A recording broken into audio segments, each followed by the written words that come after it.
Hace 15 días escuchábamos a Jesús diciendo, o mejor, orando: te alabo, Padre, Señor del cielo y de la tierra, porque has ocultado estas cosas a los grandes y entendidos y se las has revelado a los pequeños y sencillos. Y a partir de ese evangelio que está en Mateo capítulo 11, Jesús comienza el discurso de las parábolas. Y las parábolas, que lo único que pretenden es mostrar realmente qué es el reino de Dios. ¿Y por qué Jesús habla en parábolas? Jesús habla en parábolas para confundir a los intelectuales y para que los pequeños y sencillos comprendan, puesto que el lenguaje de las parábolas es un lenguaje agrícola, es decir, un lenguaje que los campesinos de la época y de todos los tiempos pueden entender. Así se cumple lo que él oró: te alabo, Padre, Señor del cielo y de la tierra, porque has ocultado estas cosas a los grandes y entendidos y se las has revelado a los pequeños y sencillos. Y hace 8 días comenzó entonces el discurso de las parábolas. Y la primera parábola que escuchamos fue la parábola del sembrado. ¿Y de qué hablamos hace 8 días? De esas enfermedades del corazón que no permiten que nuestra vida sea apta para que Dios siembre una palabra que produzca el efecto que Él quiere. De eso hablamos. Algunas enfermedades del corazón. Hoy el Evangelio es pródigo, generoso, y nos habla, Jesús nos habla de 3 parábolas. De esas 3 parábolas, quiero quedarme con la primera, que es la parábola de la cizaña y la espiga. La cizaña, en otras palabras, es la maleza que crece en los sembrados. Y esta cizaña genera una gran inquietud en los sembradores, que van y le preguntan al dueño del terreno: ¿qué hacemos?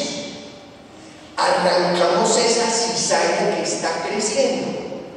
Y el dueño del sembrado le dice a los sembradores: no, que crezcan juntas. No sea que al arrancar la maleza arranquemos las espigas. Que crezcan juntas. Y esto que crezcan juntas creo que es el núcleo de esta parábola. Estamos hablando del reino de Dios. Usted me dice: Pedro, ¿qué es entonces el reino de Dios tan mencionado en los evangelios y que se convierte en una de las pasiones de Jesús de Nazaret? Jesús tiene 2 pasiones, por no decir 2 obsesiones, pero Jesús no era un obsesivo, pero sí un apasionado. Y tiene 2 pasiones. Su primera pasión es el Padre eterno, y su segunda pasión es el reino, la instauración del reino. ¿Qué es el reino? El reino no es otra cosa más que Dios reinando en el corazón de cada ser humano. Ese es el reino de Dios. Así que cada uno es responsable del reino, en tanto que le permita a Dios ser el rey y señor de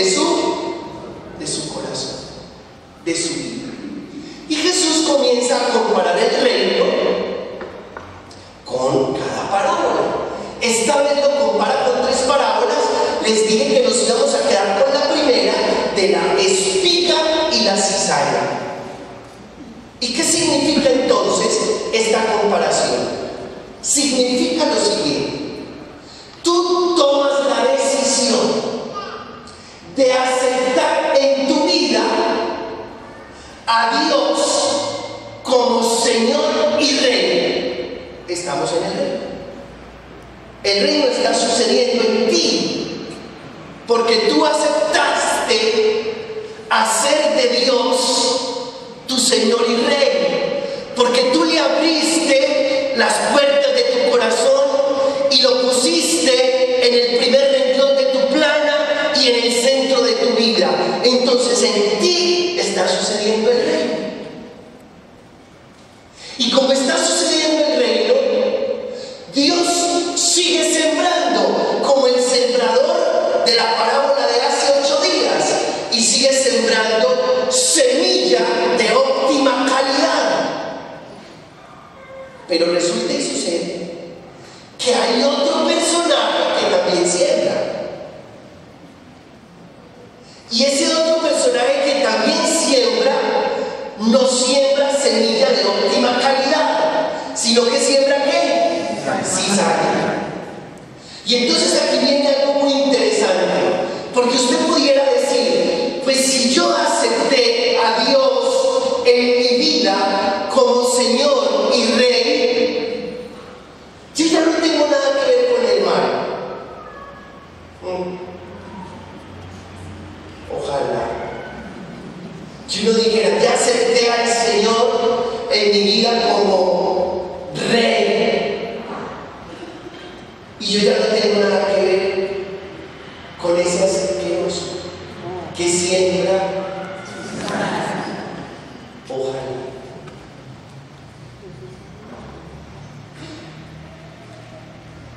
Aceptar a Dios en la vida no nos blinda, como cuando uno blinda una casa o un carro para que no le entren balas. No lo blinda uno del acecho del mal. Usted sabe, entonces yo me voy. Vete. Pero no es así. El mal seguirá acechando. Miren, hermanos, ¿quién como Jesús de Nazaret? ¿Quién como él? Que aceptó en su historia a Dios como Padre, Señor y Rey de su vida. ¿Quién? ¿Y quién más acechado por el mal que Jesús de Nazaret? Acechado después del bautismo, cuando se va al desierto 40 días y 40 noches, y al final sintió ¿qué? Hambre. Y cuando sintió hambre apareció el mal ofreciéndole que convirtiera las piedras en pan.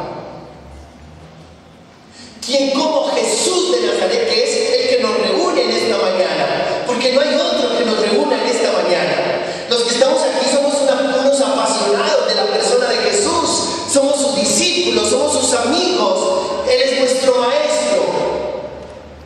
¿Quién como Jesús? Y sin embargo acechado por el mal. Tan acechado por el mal que una vez el mal usó uno de sus mejores amigos para tentarlo. ¿Quién? Pedro. Cuando Jesús le reveló que iba a morir en cruz, y Pedro inmediatamente se interpuso ante ese proyecto salvífico y amoroso y le dijo: Maestro, esto no te puede pasar a ti. Y Jesús fue capaz de discernir que no era Pedro, que era el acecho del mal, y le dijo a Pedro: apártate de mí, Satanás, tú piensas como los hombres y no como Dios.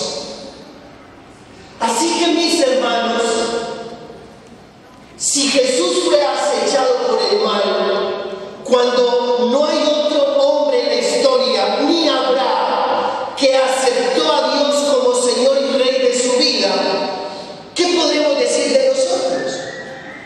Así que nosotros también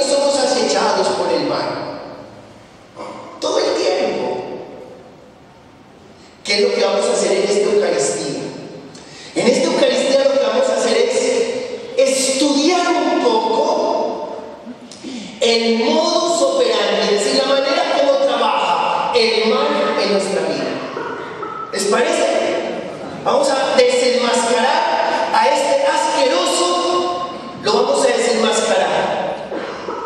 ¿Por qué es importante desenmascararlo? Miren, es importante desenmascararlo porque así como es muy bueno conocer los amigos, también uno tiene que conocer los enemigos. No sea que le hagan a uno una mala jugada. Así como es importante conocer al amigo, a nuestro Dios, también es importante conocer al enemigo. No sea que descuidados caigamos en su trampa. Y este ejercicio es el siguiente. Primero, ¿cómo trabaja el mal en tu vida?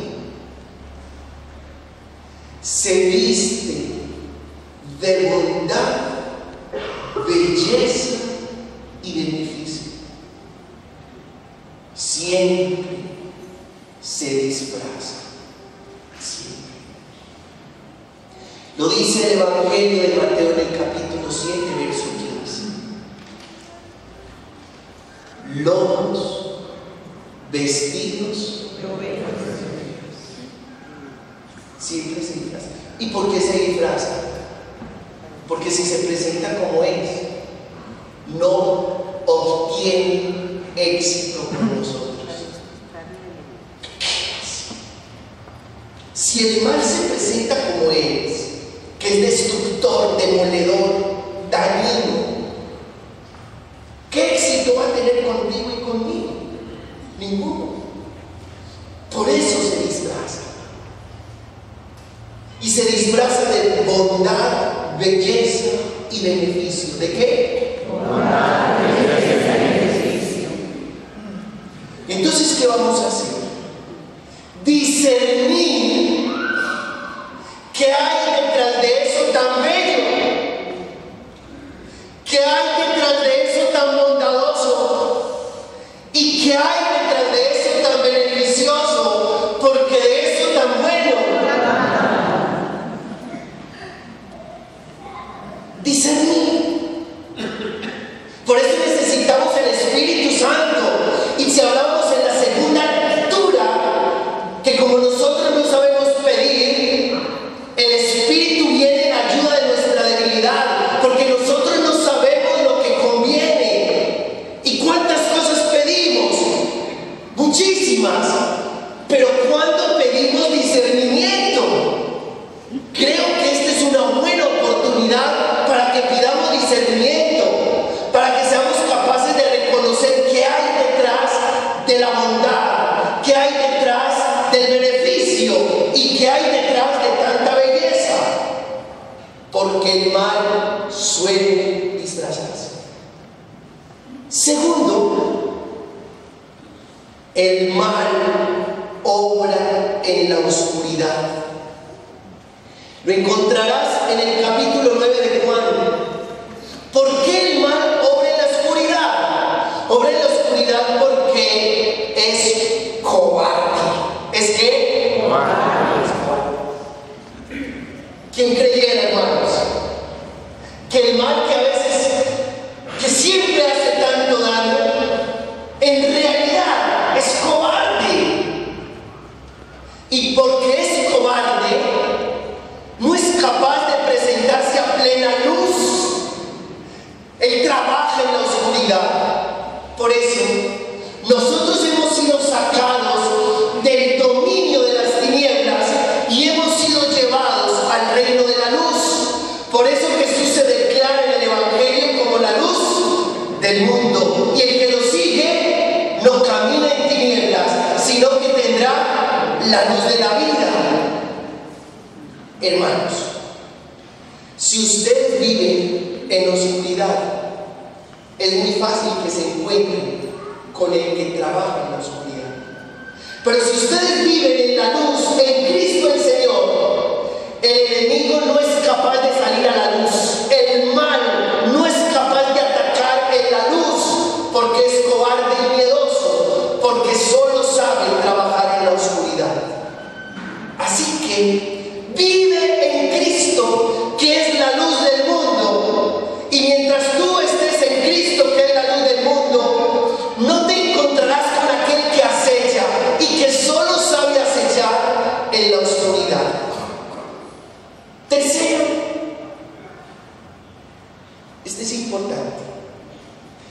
nos hace creer que no existe.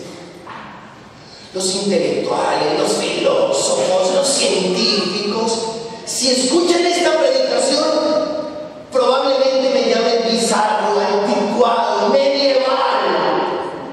Sí. Aquí hay rectoras, aquí hay profesores, aquí hay médicos, aquí hay personas estudiadas. Y puede que estén pensando, uy, al padre le dio por una bizarrada, se volvió medieval. ¿Qué pasó? A mí me gustaba tanto como él hablaba, y hoy ¿por qué le dio por hablar del mal? Porque el mundo de hoy nos hace creer que el mal no existe. Y creo que es el trabajo perfecto que el mal hace: hacernos creer que no existe para que nosotros bajemos ¿qué? La guardia. Y si usted baja la guardia creyendo que el mal no existe, pues con la guardia abajo, pues al mal le quedará más fácil atacarte. Existe como existe el bien. Y le hablo a los filósofos. Esta historia es dialéctica, lucha de contrarios. Y así como hay arriba, hay abajo. Y así como hay día y noche. Y así hay como hay blanco, hay negro. Y así como hay bien, hay mal. Es la verdad. Cuarto, el mentiroso. Esto lo encontramos en el Evangelio de Juan, en el capítulo 8, verso 44. Él es el padre de la mentira. Es mentiroso. Por eso el que vive en la mentira es porque permitió que el mal lo convirtiera en su presa. Distinto a Jesús, que se declara en Juan 14 como el camino, la verdad y la vida. Es mentiroso, es engañoso, es tramposo. Uno no se puede fiar de él, porque él no sabe otra cosa más que mentir. Quinto, es estratégico, es inteligente. Quien creyera que el mal es inteligente, es estratégico. Y si yo les hablara de la estrategia del mal, usted diría, uy, sí, pero usa la misma estrategia que cualquier estratega de guerra. Hay una cosa en el mundo que se llama inteligencia militar. ¿Qué es la inteligencia militar? Los que están estudiando cómo se comportan los adversarios. Y saben una cosa, el mal hace inteligencia militar contigo. ¿Cómo trabaja? Así de simple, en dos palabras. Primero, busca cómo romper tu cadena de provisionamiento. Y cuando rompe tu cadena de provisionamiento, ataca tu flanco débil. Cuando dos ejércitos están combatiendo, todos tienen su inteligencia y cada uno busca cómo romper la cadena de provisionamiento, es decir, busca cómo detener que al ejército contrario le lleguen municiones, armas, medicamento y alimentación. No sé si aquí hay alguien que trabaje para el ejército, y si trabaja para inteligencia militar, no puede levantar la mano. Está claro. Y cuando rompe esa cadena de provisionamiento y al ejército contrario no le llega ni municiones, ni alimentación, ni medicamento, ni armas, tiene el 50% del ejército contrario en su bolsillo. Lo friquió. Y después de romper la cadena de provisionamiento, le busca el flanco débil, porque todo ejército tiene flanco débil, un punto de debilidad. Y cuando se entera cuál es el flanco débil, ataca el flanco débil y se echa el otro 50% del ejército contrario, lo venció. Eso mismo hace el mal en tu vida. Primero ataca tu cadena de provisionamiento. ¿Cómo la ataca? Te apereza. Te apereza para que no celebres Eucaristía. Te apereza para que no celebres hora santa. Te apereza para que no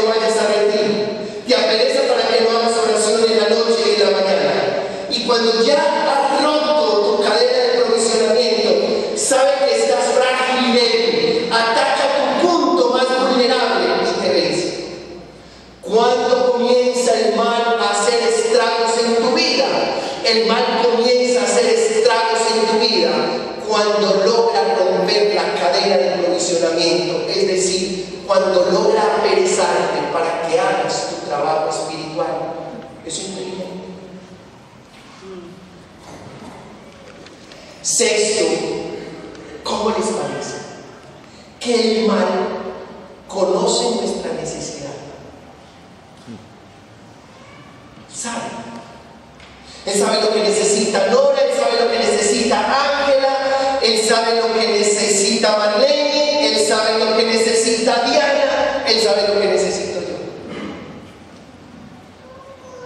Él sabía lo que Jesús estaba necesitando después de ayunar 40 días y 40 noches. ¿Qué estaba necesitando Jesús? Comer. Y por eso le ofrece que convierta piedras en pan. ¡Wow! Sabe lo que necesitamos. Y porque sabe lo que necesitamos y conoce nuestra necesidad, siempre hará la oferta según nuestra necesidad. Miren, su relación de pareja está mal. Tiene problemas. ¿Quiere que le diga una cosa? El mal sabe eso. Y por eso cuando más mal está la relación, es cuando más piropos recibes en la cara. Es cuando más aparecen personas calentándote el oído. Es cuando más oportunidades tienes de ser infiel. Y entonces tu relación de pareja está mal y tú llegas al trabajo y aparece un compañero del trabajo tan querido, más querido que marido ajeno. Y usted dice, ve, ¿será que este sabe que yo estoy tan mal con aquel? El compañero de trabajo no sabe, pero ¿sabe quién sí conoce al dedito lo que a usted le está pasando? El mal. Clarísimo.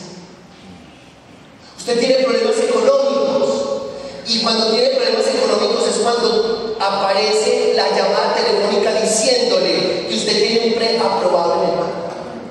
Y usted dice, esto es de mi Dios. ¿Quién sabe? ¿Quién sabe? Porque usted tiene que discernir. Y usted se engolosina diciendo, la niña del banco me dice que como yo he sido tan puntual que hay un preaprobado de 15 millones, esta es la salvación. Puede que no sea la salvación, puede que sea la debacle, puede que sea su condenación, porque usted va a coger ese dinero, va a tratar de pagar huecos y después cómo tapa este otro hueco tan grande que se le abrió. Y lo único que va a terminar pasando es que usted se va a desesperar y al mal le interesa que usted se desespere. Él conoce tu necesidad. Miren, cuando un muchacho de 15, 16, 17 años pelea con el papá, la mamá y los hermanos, ¿saben qué es lo que hay que decir a ese muchacho? No se mueva de esta casa. Porque el muchacho puede que después de estar muy enojado, muy ofuscado, muy molesto, quiera tirar la puerta e irse a la calle. ¿Saben qué es eso? Un riesgo que no hay con qué pagar. ¿Por qué? Porque el mal sabe que este muchacho tiene todas sus relaciones familiares enredadas. Sale a la calle y puesto que el mal sabe que este muchacho está aburrido, que está enojado, que tiene ganas de vengarse de su papá y su mamá, que en toda la vida le han dicho que cuidado con la droga, y aparece el amiguito o el vecino, ¿cuál amiguito? El todo del barrio aparece y le dice, Aleluya, usted está muy aburrido, que relaje. ¿Es verdad o no es verdad? Es verdad. Es que aquí es igual. Y entonces el pelado no la piensa, pero el mal sabe que está jugando con la necesidad del muchacho, que está enojado con sus padres, que se quiere vengar de ellos y que el muchacho cree que se venga. El muchacho cree que se venga, así no será. Porque los muchachos creen eso, tengan esto claro. ¿Cuántos muchachos hoy están metidos en los vicios, en la delincuencia, porque en el fondo pretenden vengarse de sus padres? Así que, hermanos, por supuesto que conoce nuestra necesidad. Y finalmente, 7, para terminar, ¿cómo procede el mal en tu vida? ¿Cómo procede el mal? Te embriaga y te distrae. Sed sobrios, dice la carta del apóstol Pedro en el capítulo 5. Sed sobrios, digan, sed sobrios, están despiertos. El mal ruge buscando a quien devorar. Sed firmes en la fe. Sobriedad. Mire, si uno no está sobrio y está embriagado o distraído, el mal trabajo. Ahora, uno no solo se embriaga con un licor, uno se puede embriagar con el éxito, pero no con el supermercado, sino con su propio éxito. Y ustedes seguramente han vivido esa experiencia, personal o en otros, personas que están embriagadas en su propio éxito. Y se embriagaron en su propio éxito y dejaron de creer en lo que antes creían, y dejaron de amar lo que antes amaban, y dejaron de esperar lo que antes esperaban, y dejaron de confiar en lo que antes confiaban. Esa persona está embriagada en su éxito. Y el mal permite que nosotros seamos embriagados. Y cuando somos embriagados, no solo en el alcohol, sino en muchas otras cosas, nos distraemos, perdemos el foco y el mal hace de las suyas. Hermanos, 7 modos como opera el mal. Hoy nos dedicamos no a estudiar el amigo, sino el enemigo. Y va la madre que si después de estudiar cómo trabaja ese asqueroso, sigamos cayendo en su red, porque el mal se vence a fuerza de bien, y por eso la gloria solamente es para Dios.